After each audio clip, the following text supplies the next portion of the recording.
preoccupations of this group was German folklore.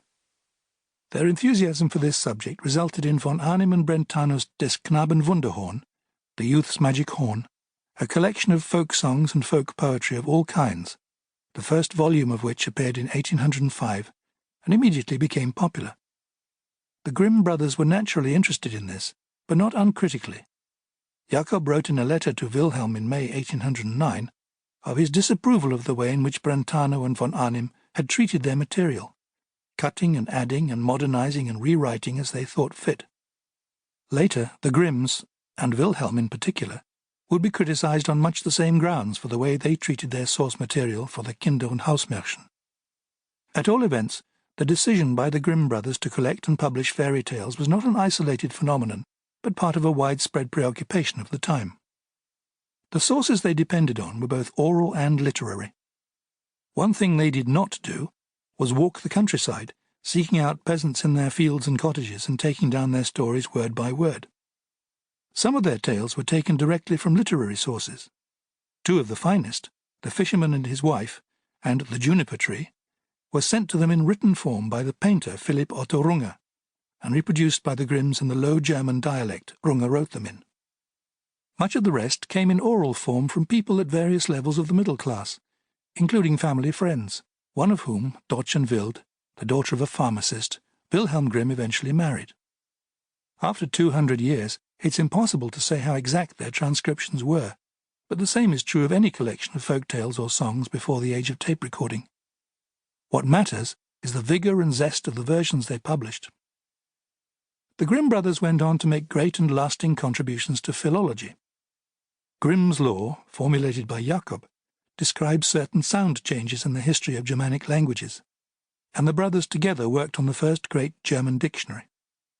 In 1837 came what was probably the most dramatic incident in their lives. Together with 5 other university colleagues, they refused to take an oath of allegiance to the new King of Hanover, Ernst August, because he had illegally dissolved the constitution. As a result, they were dismissed from their university posts and had to take up appointments at the University of Berlin. But it was the Kinder- und Hausmärchen for which their names are mostly remembered. Their first edition was published in 1812, and the collection went through 6 further editions, Wilhelm by this stage doing most of the editorial work, till the 7th and final one of 1857, by which time it was immensely popular. It shares its eminence only with the Arabian Nights. The two of them are the most important and influential collections of folk tales ever published. Not only did the collection grow bigger, the tales themselves changed as the 19th century went past, becoming in Wilhelm's hands a little longer, in some cases more elaborate, occasionally more prudish, certainly more pious than they were to begin with.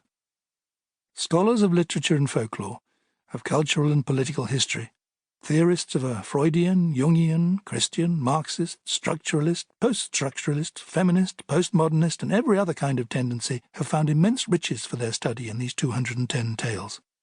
No doubt they and others have influenced my reading and retelling in ways I'm not conscious of. But my main interest has always been in how the tales worked as stories.